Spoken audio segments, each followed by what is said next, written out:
Welcome to the Starter Girls podcast, the show dedicated to the Starter Girl. She's an achiever, she's a creator, she's a magic maker, she's a dreamer, and she is doing all the things. I'm your host, Jennifer Loading, and welcome to this episode.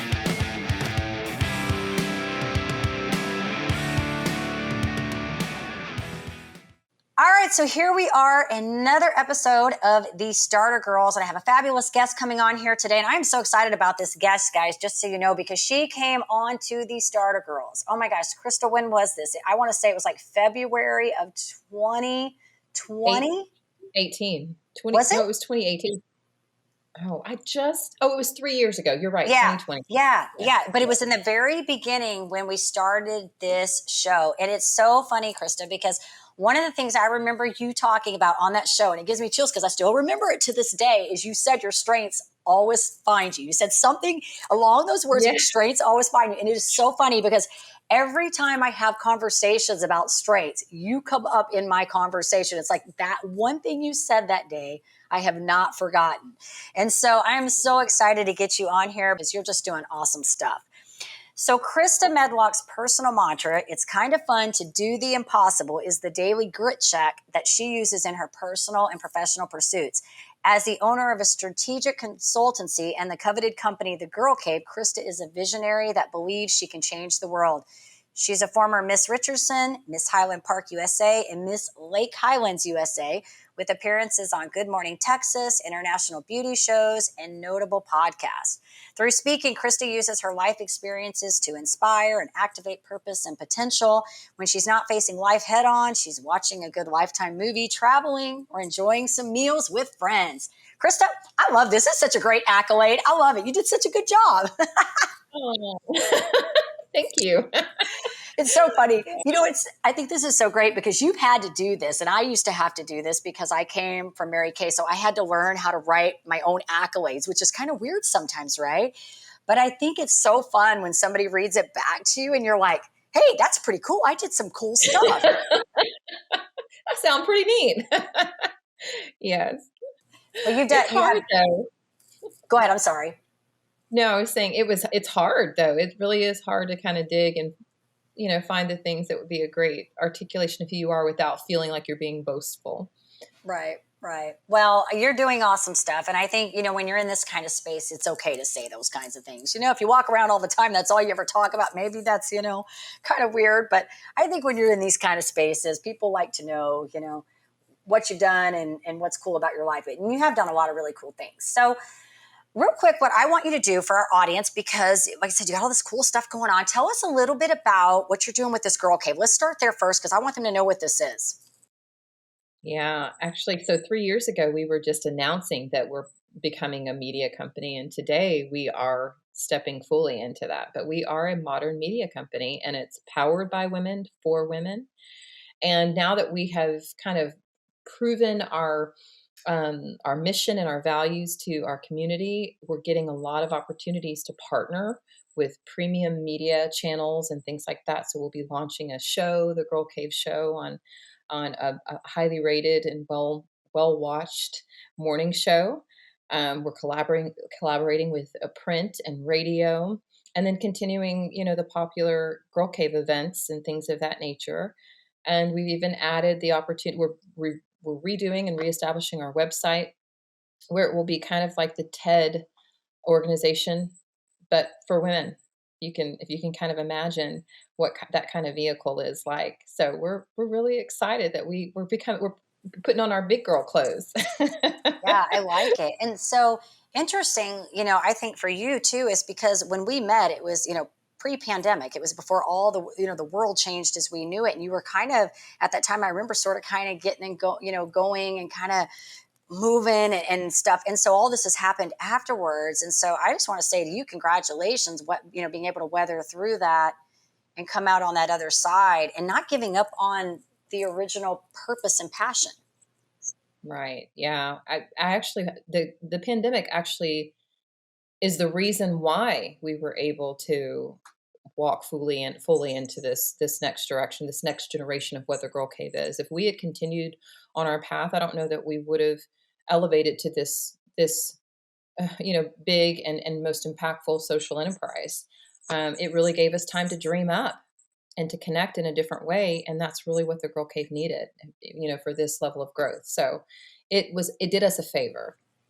Yeah. So I've heard that from yeah. several people too. I think it's interesting because, many of us, I feel like that are, I don't know what the word, maybe it's that persistence, that grit, that tenacity, right? Like we went in and we evolved. We figured out what we needed to do in a crazy situation and say, how do I keep pursuing my purpose, my passion, and evolve this thing that I'm in right now and develop it? So I'm hearing that a lot from a lot of my female friend entrepreneurs who just really kind of evolved through that.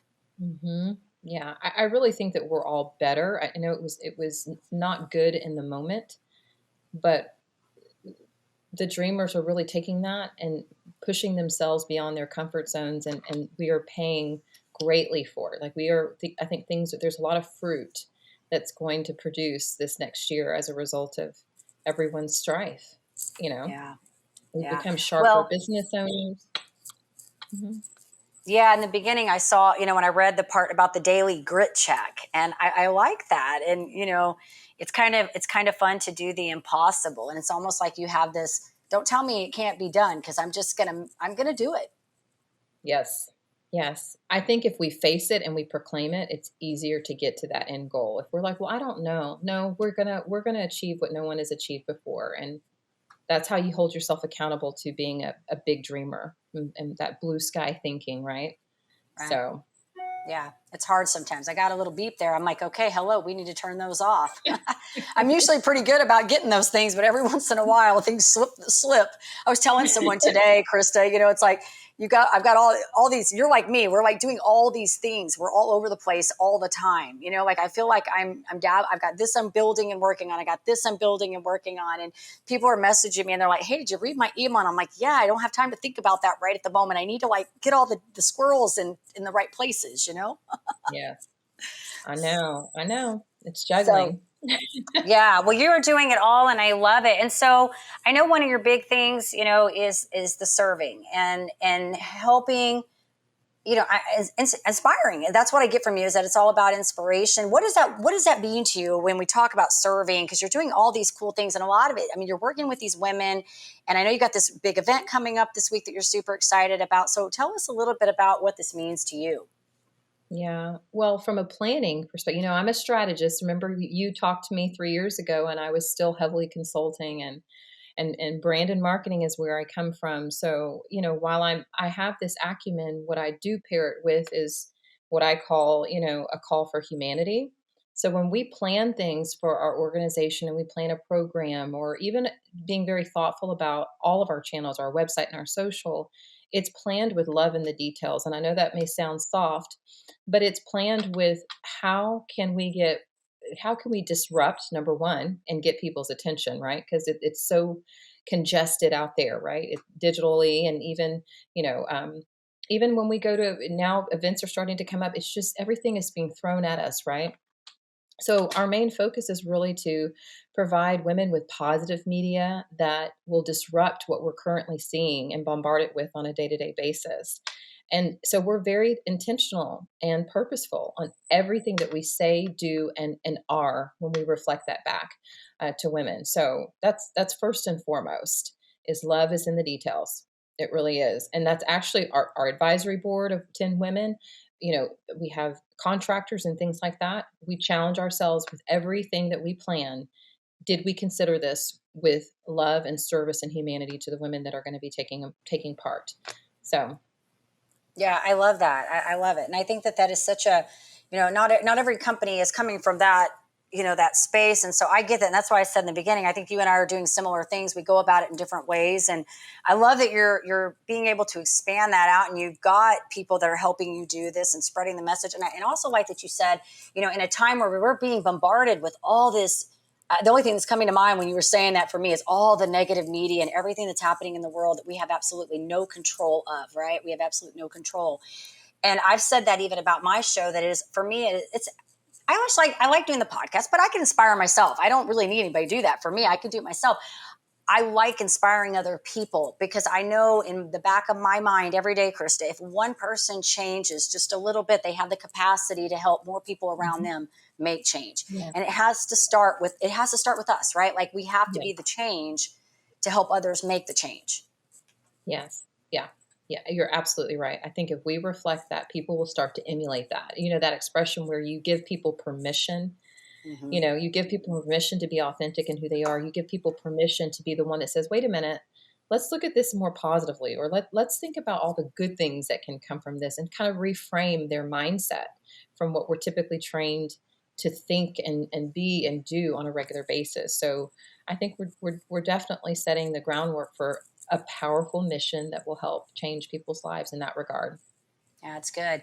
It's interesting too, from the psychology perspective of this. And the only reason I know this is not because I studied psychology, is because I've had a great mentor that had a mother that was a psychologist. I've learned a lot of stuff. But it's interesting that, I always say we always focus on the things that we don't want to happen, and we get more of what we don't want because we put our energy in the wrong freaking places, right? Yeah, absolutely.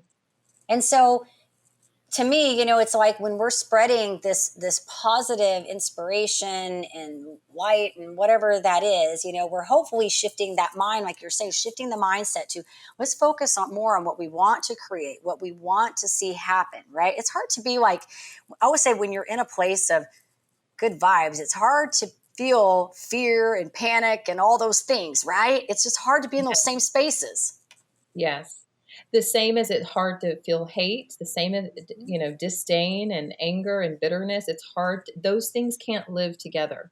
You're absolutely right. So it's not just mindset, but it's how we treat people, how we feel about people, our role and part in the way that we engage with people. So it's across all of that spectrum. When you create that positive environment, there's a lot of things that happen in relationship and mindset and connection, and being able to accept others' differences and to collaborate.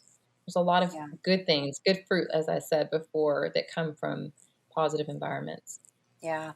Well, and I was talking to a gal earlier this morning, a young gal that her and her husband they have such a crazy story, but ultimately they ended up making like 9 million in 3 years, and they're young. And I was just blown away by their story and how they've done that. And we were talking about like environments and in the culture that you're in, and right. And one of the things that I didn't bring this up on there, but one of the things that comes to mind, because my background was in Mary Kay. I was with that company for 20 something years in a leadership role.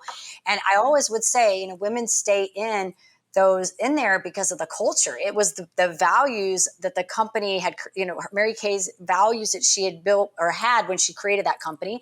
And women stayed in there because they resonated with those values and because of the culture that they created, And so I feel like that is so huge. And I feel like that's kind of what you're doing, is creating that culture where people want to be in Mhm. that fuzzy, warm space. Mhm. Yes, yes. It's funny, I told somebody the other day, because it's been hard to really articulate fully where we're going, because it's bigger than me. Like, I'm still, praying and being obedient to whatever this is gonna become. I mean, I have a general vision, but this is becoming it's a lot bigger than than I could ever dream. Um, but I was telling someone the best way I can describe the type of energy that I want to create. If you remember when Oprah created all of her media empire, where it wasn't just about her show, it was about her magazine and her big conferences, and it was about, the blogs and all the partnerships that she created with thought leaders around the world who created positive media for those that followed her. And so I like to say that we're the next generation Oprah. I don't know if she'll be offended, or but the light went on for people that understand what Oprah did for people and changing their lives and personal, how we viewed personal development and how we viewed relationship with other people. But we're really, I think we're the up and coming next generation, whatever that looks like. It's the best way to say it. Not to say that we're going to be like Oprah, but if you can imagine what she did for people in her time. So, Yeah. And I think you touched upon something earlier just about kind of being different. I think it's that, that differentiation, what makes you different from, say, somebody else who's putting events together that are inspiring. And and that's one of the things I've had to learn, is that you're not we don't need to compete necessarily with the big dogs, right? Like the people that have made it. We have to just be better than the rest of the people out there and get in alignment with our passion and our purpose, right? And when we do that, I feel like things just sort of kind of flow. They start to move in the right direction. But as you said, it's bigger than you. It's a lot larger Yeah, than that. absolutely. Absolutely. And that's how I So know that we're in the right space, right? yeah, yeah, you're awesome, Krista. Well, I do want to ask you kind of a fun question, because I know this grit word comes up for you a lot, because I know you had me come in and talk about this before. So I know this is a word for you. And so what does grit look? What does that mean? What does that word mean to you? I want to hear what that means to you in your mind. Yeah, I mean, it's like heavy lifting every day, heavy lifting the hard things, the things that you feel like you don't have the strength to lift, or the things that maybe you don't have the correct posture. I'm being, illustrative right now, but it's really, really the heavy lifting of those things that challenge us most. And remember, when you're building strength and endurance, you don't start like, I didn't start deadlifting 185. I started at what? The bar. So I think grit is like that. It's a muscle, and it's facing heavy things, hard things every day, and continuing to be repetitious, and being faithful to those things, working out each day. That's the best way that I can say it, and building upon that strength each and every day. And you get stronger every single day, and you are able to face tougher things. You're able to think more nimbly. You're able to be more creative. You're able to inspire others. So for me, that's really what grit means. It is that daily, actionable, purposeful choice, because it is a choice, to lift up the heavy things. No matter how far, you could do one rep, and that's okay, because you did one more rep than you did before, the day before. And you probably did one more rep than most people, right? Because lifting heavy weights is not a popular thing. I know. Well, that's why I was so impressed when I told you about my guest that I interviewed last week in the powerlifting. He's coaching the female powerlifters in I think this is Aubrey High School, and 27 girls, all of them qualified for regionals. Yeah, I was just blown away, because that's not in my mind something that girls naturally want to gravitate towards, right? yeah, yeah. Yeah, Wow. And that's grit. I agree. I agree. And True grit, but I like your choice of words, the heavy lifting though. I've never used those kind of words, and that's why I asked you that. I wanted to know what that means to you, because when I think of grit, I just think it's the it's the pounding through. It's the doing it despite what other people say and think, and even what your mind's trying to rationalize with you not to do it, right? And deep down and at your core you need to do it. That's the grit. It's good stuff. So you were former Miss Richardson, Miss Highland Park USA. You've done all these cool things. And I think those in itself, have to have a certain amount of dedication and determination and persistence to do all those things, because you didn't just walk up there to do those things and be like, hey, I'm here and I arrived, right? It doesn't happen that way. You have to have work ethic. So do you feel like having done this, in this younger stage of your life, has been kind of instrumental in the things that you're doing now?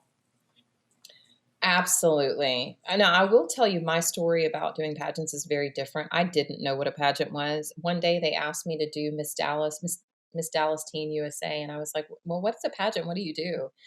And I really I did the first one. I certainly did. I just bought a dress, I got a swimsuit, and I got on there, and I walked and I smiled. I think, how this goes back to what I said on that original show, that your calling, your purpose, your strengths, they woo you. They find you, because I think we all have those inherent gifts. It's whether or not we put ourselves in the right position to cultivate them or bring them forward. That's why it's so important to be active, and to always be self-aware, and always reach, for new things and new goals, and because you find out a lot about yourself. So what I would say is, I think there was something already in me, right? And I think that that was the right ingredient to bring those skill sets, and that part of my personality forward. And doing it continuously only fine-tuned it, right? It sharpened it.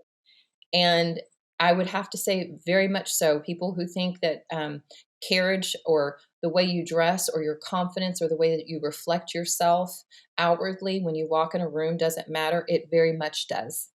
That there's an expression that says that your energy introduces yourself before you do. And I will tell you, I'm a testament to that because I already know that I have impact and influence. And I'm not being lofty. I'm sharing what people have shared with me. My impact and influence means something when I walk in a room before I even say a word. And that has everything to do with that. That's a muscle, as we talked about muscles. That's been a muscle that I've fine tuned and strengthened, through my pageant career, being a corporate leader, and then now here I'm able to do it with ease and confidence that maybe that when I first started didn't necessarily exist, but those qualities did exist, right? Um, so yes, absolutely. I would say it just helped me step fully into that potential. So Yeah, that's good, Krista. And I agree with you on that. It's so funny because while you were, telling that story, something came to mind. We both have a mutual friend, Amy. Love her to death. She's an awesome girl. We went to an event, and it was so funny because she'd taken these photos on her phone and sent them to me afterwards, and it was so interesting that the photos that I liked that came back, I actually in the moment felt awkward taking the photos because I was really like standing up tall, putting myself up there, like showing that, like, I got this. And I got the photos back and I looked at them. I was like, hey, that photo actually looks good. Like that was my favorite photo. And the same thing happened when I was doing the cover at the time for my book, that it's still the same photo on my business card. I had a professional photographer do the pictures.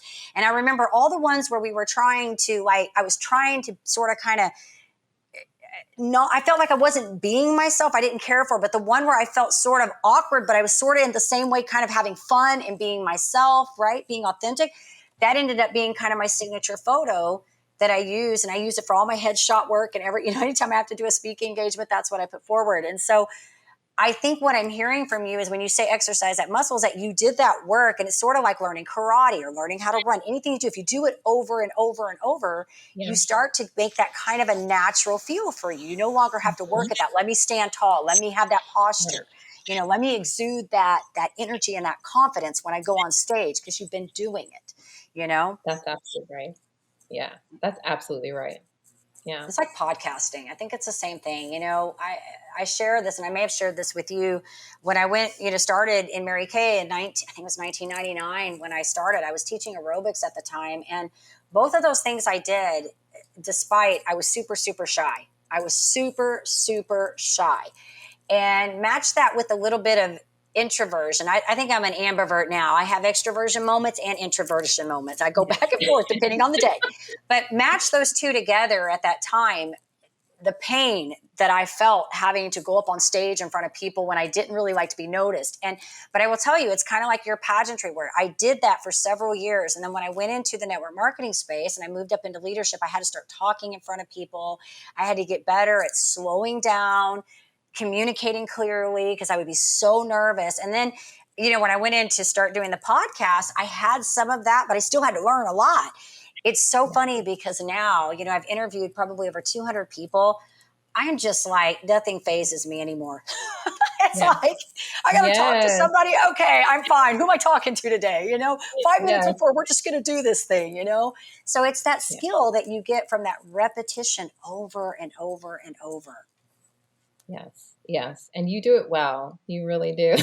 Well, thank you. I think you do things well too. I think you do all your stuff well too. That's why I got you here, and I wanted you to come talk on this episode today because I've been following you. I see what you're doing. I've been following you since the beginning, and like I said, every time the strengths things comes up or whatever, I'm like, there was this girl named Krista who came on the Starter Girls way back when. I've never forgotten this. I like that. Yeah, so great, so great. Yeah. So tell us about this event that you got coming up. I'm excited. It's going to be coming this week, so fill our audience in on that a little bit. Yes. I'm excited because it's called, our theme actually is You Can Set the World on Fire. fire is our theme for this year. Everything is going to be firing up, our best.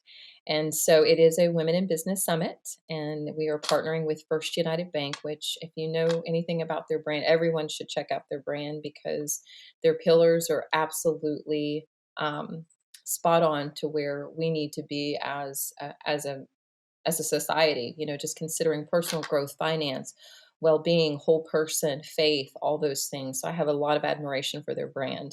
But we're partnering with them. We have 5 keynotes, 3 breakouts, speed and networking, lunch, and coffee social. So it's going to be a great, very powerful time of collaborating with women across DFW. So 9 to 3 on Thursday, March 2nd. So I'm excited. It's awesome. So excited for you, Krista. You're doing some cool stuff. And I'm excited to see this show that you're going to be up and coming here soon. Excited to see that and where that goes. And I just want to say congratulations to all your success and all the greatness and inspiration that you're pouring out into the world. It's awesome. Thank you. I appreciate that. Yeah. Yeah, we'll have to get you on our show. Yeah, I'm excited. Absolutely. I'm always willing to share. If we're gonna do some inspiring, call me up because I'm always excited about that.